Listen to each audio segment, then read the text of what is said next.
Sir सवाल इहो आहे त नौजवाननि में ॾियां ॾींहुं जेके वधंदड़ नफ़्सियाती मसइला वधनि पिया था सम्झो उनजी ख़ासि वजह छा आहे? बिस्मिल्लाहिर्रहमानिर्रहीम। आऊं या डॉक्टर शाहनवाज़ एम किदल सीनियर साइकेट्रिस्ट जे तौर ते कमु कयां पियो। तव्हांजो शुक्रगुज़ार आहियां जो तव्हां मूंखे अॼु हेॾे वॾी सेंसिटिव टॉपिक ते कयो। ऐं अक्टूबर जो महीनो हू बि सॼी दुनिया में ज़हनी सिहत जे हवाले सां मल्हायो वञे थो ऐं हिकिड़ी तमामु सुठी एक्टिविटी तव्हां कई आहे।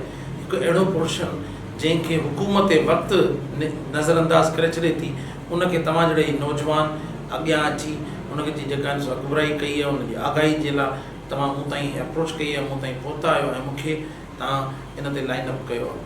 त मुंहिंजा साईं अर्ज़ु इहो आहे त असां चवंदा आहियूं त जॾहिं बि कंहिंखे का नफ़्सियाती बीमारी थींदी आहे, नफ़्सियाती आर्ज़ो थींदो आहे, नफ़्सियाती मसइलो थींदो आहे, नफ़्सियाती वारदात थींदी आहे, वारता थींदी आहे, त उनजे पोयां इलाही केतिरा ई उनसर मौजूदु हूंदा आहिनि। पर उन्हनि जा जॾहिं पेरा खयां था वञनि त उहे चइनि क़िस्मनि जा हूंदा आहिनि। साइंस पंहिंजी जेका बि रिसर्च आहे उहा उन मुताबिक़ ॿुधाए थी त जिस्म जंहिंखे असां बायोलॉजी चवंदा आहियूं, नफ़्सियात जंहिंखे असां साइकोलॉजी चवंदा आहियूं, समाजियात जंहिंखे असां सोशोलॉजी चवंदा आहियूं।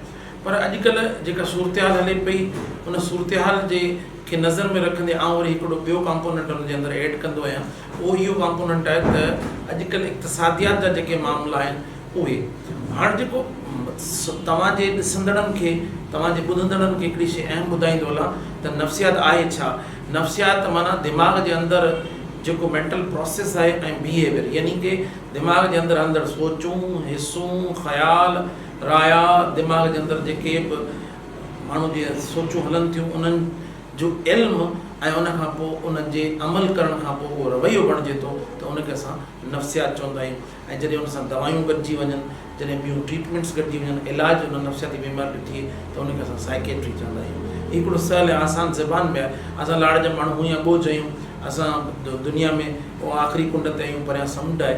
उन्हनि सभिनीनि शयुनि खे ॾिसंदे हाणे जेके अचूं था इन्हनि चइनि कंपोनेंट्स खे जॾहिं एक्सप्लोर करणु अचूं था, ताज़ो जेको तव्हां सूरत हाल ॾिसो पिया 2 सालनि खां पूरी दुनिया में हीअ जेका कोविड जी वबा आई, हिन वबा माण्हुनि खे बिल्कुलु लाचार, नादार ऐं कसम परसी में मुब्तला करे छॾियो। इन सां जिस्मानी तौर ते माण्हू परेशान थियो ऐं नफ़्सियाती तौर ते थियो ऐं समाजी तौर ते थियो ऐं इक़्तिसादी तौर ते थियो।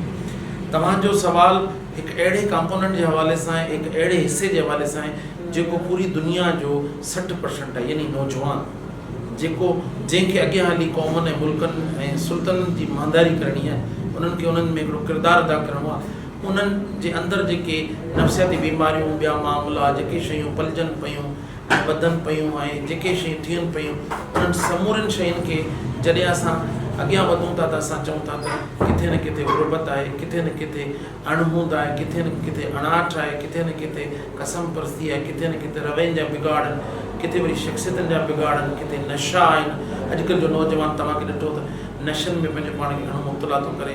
कारोबार, इल्म, इहे सभु शयूं हुन खां परे थींदियूं वञनि पियूं ऐं पोइ हू पनाहूं वठे थो ऐं हू फ़रारियत वठे थो ऐं हू पंहिंजे पाण खे एस्केप करे थो, पोइ कंहिं न कंहिं नशे में मुब्तला थिए थो। ईअं छा थो थिए त जेकॾहिं हिकिड़ो माण्हू, हिकिड़ो फ़र्दु हिकिड़े घर जो कंहिं नशे में मुब्तला थिए थो त उनजा ॿिया घर जा फ़र्द कंहिं न कंहिं नफ़्सियाती आर्ज़े में, डिप्रेशन में, तशवीश में, ॿियनि किन मामलनि में मुब्तला थी था वञनि ऐं पोइ उहो घर जो घर पूरो तबाह थो थी वञे। छो दुनिया में जेके स्टडीज़ थियूं हुयूं उन्हनि चयो त हिकिड़ी डाउन ड्रिफ्ट जी थ्योरी आहे। डाउन ड्रिफ्ट माना जेका तव्हांजी मौजूदा हालत आहे उनखां अबतर थिए, हेठि वञे।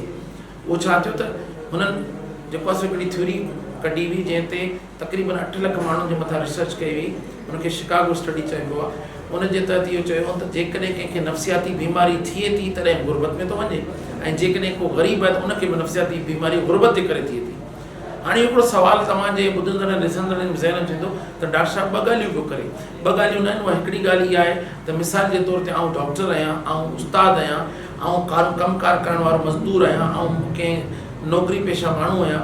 जेकॾहिं मूंखे आउं पंहिंजी रोज़ी रोटी कमायां पियो पर ओचितो मूंखे डिप्रेशन थो थिए, ओचितो मूंखे तशवीश थी थिए, ओचितो का नफ़्सियाती बीमारी थी थिए, उनजे करे छा थींदो त मुंहिंजे कमु करण जी सलाहियतूं सलब थी वेंदियूं, मुंहिंजो दिलि न लॻंदो, मुतमिन न हूंदुसि ऐं आउं उते पुॼी न सघंदुसि। मुंहिंजे अंदरि रिटार्डेशन अची वेंदी, स्लोनेस अची वेंदी। जेको मुंहिंजो रिक्वायर्ड कमु आहे, जेको मुंहिंजी जेका कैपेसिटी आहे कम जी, उहा मुतासिर थींदी ऐं आख़िर में छा थींदो त मुंहिंजो जेको एम्प्लॉयर आहे, जेको मूंखे नौकिरी ॾिए थो, उहो मूंखे नौकिरी मां कढी छॾींदो। ऐं आउं को कमु जो उनजे करे हिकिड़ो त मुंहिंजो इक़्तिसादी तौर ते ॾेवालपणो थी वेंदो, नौकिरी हली वेंदी, हिकिड़ो ऑलरेडी मूंखे बीमारी आहे, पोइ हिकिड़ो वॾे कुन जे अंदरि आउं घुमाटियूं खाईंदो रहंदुसि ऐं उते ई ख़तमु थी तबाह थी कंहिं न कंहिं ॾींहुं कंहिं ख़ुदकुशी करे पंहिंजी ज़िंदगी जो ॾियो उझाए छॾींदुसि। इहा थी हुई। ऐं जेके ग़रीब आहिनि उन्हनि खे ग़ुर्बत जे करे ऐं जेके लॉसिस था थियनि, लेक्स था थियनि ऐं लेस थियूं थियनि, शयूं घटिजनि थियूं ऐं उन्हनि जे करे उन्हनि जे अंदरि जेको आहे मुख़्तलिफ़ क़िस्म जूं नफ़सियाती बीमारियूं अचनि थियूं। हाणे सुवाल थो थिए त अमीर सां छा थो थिए? सुवाल इहो आहे त जंहिं वटि जेतिरा वसीला आहिनि, जंहिं वटि जेतिरा ज़रिया आहिनि, उन वटि करण लाइ कुझु कोन्हे। जॾहिं करण लाइ कोन्हे, हू पंहिंजे अंदरि जा उद्दमा, पंहिंजी जेकी ॻाल्हियूं, पंहिंजूं सोचूं, पंहिंजा वीचार, पंहिंजूं सभु शयूं हू माण्हू सां शेयर नथो करे सघे। पोइ हू नशनि जा पनाह थो वठे, नशे में शराब में पनाह थो वठे। तव्हां रोज़ु कंहिं न कंहिं अख़बार में, कंहिं न कंहिं टीवी चैनल में ॾिसंदा त फलाणे माण्हू नशे जे करे ख़ुदकुशी करे छॾी, फलाणे माण्हू हीअं करे छॾियो, फलाणे माण्हू हीअं करे छॾियो। उन जे करे बि तव्हां वटि केतिरो बि पैसो हुजे, जेकॾहिं तव्हां पंहिंजे कम ते ध्यानु न ॾींदो, पंहिंजे कारोबार ते ध्यानु न ॾींदो त आख़िर त उहो खुटंदो। भले क़ानून जो ख़ज़ानो तव्हां वटि हुजे, उहो अल्टीमेटली त खुटण वारी शइ आहे न। त जेकॾहिं तव्हां हुनखे ॾींदव न, हुनखे हुनजे अंदरि विझंदव कुझु न, तव्हां हुनखे वधाईंदो न, त उहो अल्टीमेटली खुटंदो। अचो था नौजवाननि ॾांहुं। नौजवान अॼुकल्ह जेका ही मोबाइल, इंटरनेट ऐं ही जेका स्पीड एज ऐं स्पेस एज ऐं देखा देखी ऐं उनखां पोइ पंहिंजी ज़िंदगी जा जेके स्टैंडर्ड्स आहिनि, मयार्स आहिनि, उहे जेके बदिलिया आहिनि। जेको ग़रीब जो ॿारु आहे उहो चए थो त मूं वटि मोबाइल सुठो हुजे, टच मोबाइल हुजे।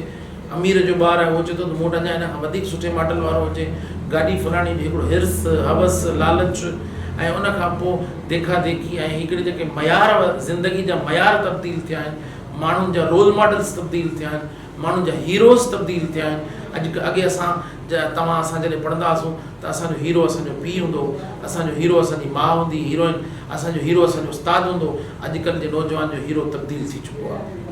उन जे मथां हीअ जेका मीडिया जी यलगार आहे, हीअ जेका ॼाण जी जेका यलगार आहे, उनखां पोइ जेका तेज़ी आहे असांजे सिस्टम में, जेका कंप्यूटर जी एज अॻियां अचण जे करे जेका असांजे अंदरि हिकिड़ी तेज़ी अचे पई, उन तेज़ी जे करे बि असां थोरा परेशान आहियूं। त इहे जेके बि नंढियूं नंढियूं परेशानियूं आहिनि, तव्हां जे सोचींदो त ग़रीब शहर फाके से मर गया, अमीर शहर ने हीरे से ख़ुदकुशी कर ली, ऐं ॾिसो ॿिन्हिनि खे मसइला हुआ, उनजे करे उन्हनि जो मौत वाक़ई थी, मरी विया।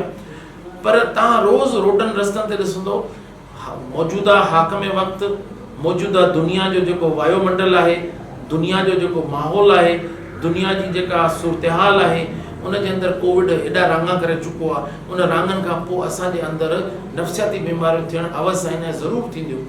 छो त गैर यकीनी आहे, छो त तशवीश आहे, छो त हिकिड़ी दबाव आहे, उनखां पोइ ख़ौफ़ आहे, उनखां पोइ हिकलाइप आहे, जेका समाजी विथी असां क़ाइमु करे वेठा आहियूं, उन में असां वेंटिलेट नथा थियूं। असां अॻे ज़माननि में असांजे ॻोठनि में कचहरियूं थींदियूं हुयूं, ओताकूं सजियल हूंदियूं हुयूं, मेला मलाखड़ा थींदा, माण्हू एंटरटेन थींदा हुआ, हिकिड़ो सस्ते तरीक़े जा एंटरटेनमेंट जा ज़रिया हूंदा हुआ। पर जीअं जीअं एडवांस एजिस थींदियूं वञनि, हीअं असां कंहिं न कंहिं तरीक़े सां, कंहिं न कंहिं हिकिड़े अबतरी जे कुन ॾांहुं धिकजंदा वञूं पिया, ऐं हिकु ॾींहुं असां तबाही जे जेको आहे सो ॾाके ते पहुची वेंदासीं। नफ़सियाती बीमारियूं क़ाबिल इलाज आहिनि। ऐं अॼु तव्हांजे तवसु सां हिकिड़ी शइ ॿुधायां थो, छो त जीअं मूं तव्हांखे शुरू में अर्ज़ु कयो त 10 अक्टूबर पूरी दुनिया में वर्ल्ड मेंटल हेल्थ जे करे मल्हायो पियो वञे। हर साल जो हिकिड़ो सरनामो हूंदो आहे। हिन साल जो सरनामो जेको आहे उहो इहो आहे त अणबराबरी वारी दुनिया जे अंदरि ज़हनी सिहती सूरत छा आहे।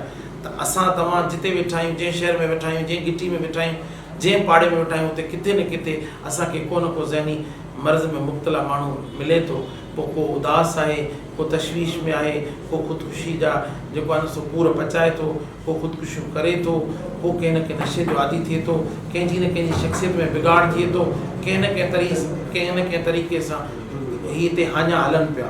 हीअ जेके हाञा आहिनि उहे असांखे कॾहिं बि सिधो थी हलणु न ॾींदा, उहे असांखे कॾहिं बि तरक़ी करणु न ॾींदा।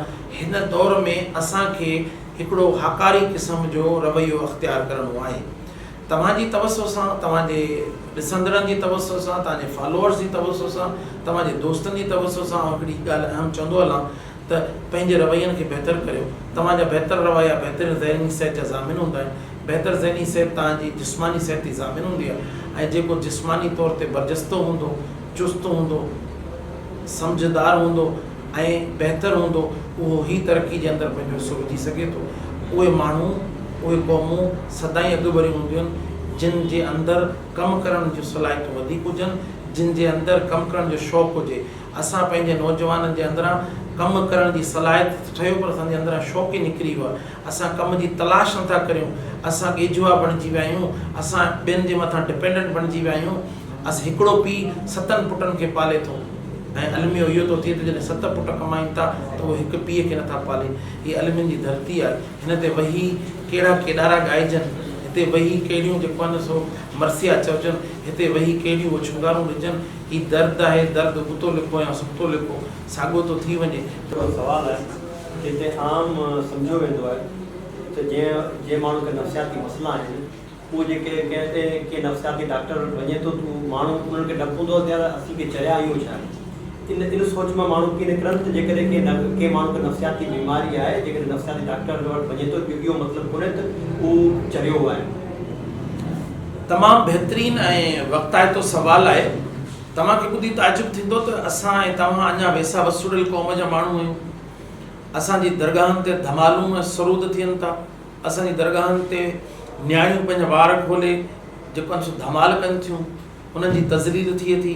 असां वटि जेको आहे ज़हनी मरीज़नि खे केतिरनि ई दरगाहनि ते ज़ंजीरनि सां ॿधो वञे थो, उस नेठण उस में, गर्मी में, बुख में, ऐं उन लंगर ते उन ते जेको मिलियो त मिलियो, न त पोइ उन ते गुज़रान कनि था। सर्दियूं हुजनि, बारिशूं हुजनि, तव्हां मूंसां गॾु हलो, आउं तव्हांखे ॾेखारियां थो। इनखे असां चवंदा आहियूं स्टैगमा। त अॼु जी ॻाल्हि आहे, अॼु मूंखे हिकिड़े मरीज़ चयो, साईं जहिड़ो मरीज़ आहिनि अहिड़ो चरियल वांगुरु तूं बि चरियो हुई। मुंहिंजो बाबा हा सही था चओ, छो त इहो हिकिड़ो चिथर वारो रवैयो, इहो हिकिड़ो तंज़ वारो रवैयो असां वटि ख़ाली मुरवज न आहे, पर जेका सुधरियल दुनिया आहे, जेके स्पेस एज जूं ॻाल्हियूं पिया कनि, जेके अली किथे वेठा आहिनि, जेके चिप टेक्नोलॉजी ते पहुची विया आहिनि, उहे बि चवनि पिया त स्टैगमा सां विढ़णो आहे। उते बि माण्हू पंहिंजे मरीज़नि खे लिकाइनि था। ऐं पंहिंजी हर तक़रीर में, हर तहरीर में इहा ॻाल्हि वाज़े तौर ते चवंदो आहियां त जॾहिं तव्हां बीमारियुनि जे आगाही जी ॻाल्हि करियो था, उते हिन चिथर वारे रवैये जी निदा जी ॻाल्हि बि करियो। जेकॾहिं तव्हां इहा चिथर वारो रवैयो, इहो निदा वारो रवैयो ऐं इहो जेको माण्हुनि खे तंज़ वारो रवैयो त हिन जे घर में चरियो आहे, हीउ माण्हू नुक़सानु थो ॾेई सघे, पोइ उहे माण्हू पंहिंजे ज़हनी मरीज़ बचड़नि खे डॉक्टरनि खां ताईं पहुचाइनि नथा, आम माण्हुनि खां लिकाइनि था। भोपनि पीरनि खे वञण खे तरजीह था ॾियनि, तावीज़नि ते तरजीह था ॾियनि, पर अहिड़ी का बि हक़ीक़त कोन्हे।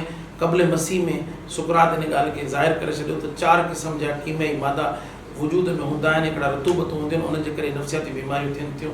असीं अञा बि वेसा वसूड़ियल आहियूं।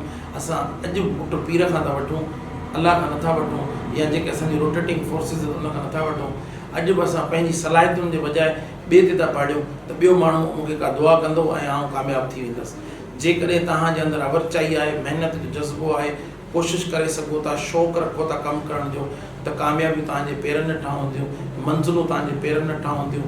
माण्हू तव्हांजा सलामी हूंदा, न की उन्हनि पीरनि, भोपनि ऐं मौलवियुनि ऐं तावीज़ कंदड़नि मकारनि जा, जेके समाज खे अजीब तरीक़े सां ॾंभीनि पिया, ईज़ाइनि पिया, चिचलाइनि पिया, सिसकाइनि पिया, न्याणियुनि जे ॾुंडनि में हथ विझी उन्हनि खे मोचड़ा हणनि था, जिन कढण जे बहाने सां उन्हनि सां जिनसी ज़्यादतियूं थियूं थियनि।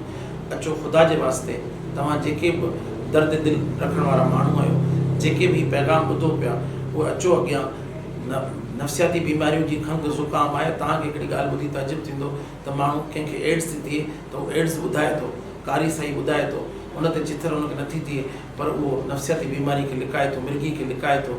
अॼु बि असांजो माण्हू मिर्गी जे मरीज़ खे जूतो सुंघाए थो। तव्हांखे ॿुधी ताजुब थींदो त मिर्गी जेको आहे सो 3 सेकंड खां 30 सेकंड ताईं हलंदी आहे। जे मिर्गी जो दौरो पवंदो, जेसिताईं हमरा रड़ कंदो, किरंदो, जेसिताईं ॿियो माण्हू जूतो लाहींदो, जूतो खणी होसि ताईं पहुचंदो, होसि ताईं 30 सेकंड थी चुका हूंदा आहिनि। मिर्गी पाणे रिज़ॉल्व थी वेंदी आहे। पोइ वरी सवाब ऐं ॾोह सभु हुन जूते जे हवाले त बाबा इहो हिकिड़ो वेसा वसूड़ियल हिकिड़ो ख़्यालु ऐं गुमान थी वेंदो आहे त जेको आहे सो हिन जूते सुंघाइण जे करे मिर्गी ख़तमु थी।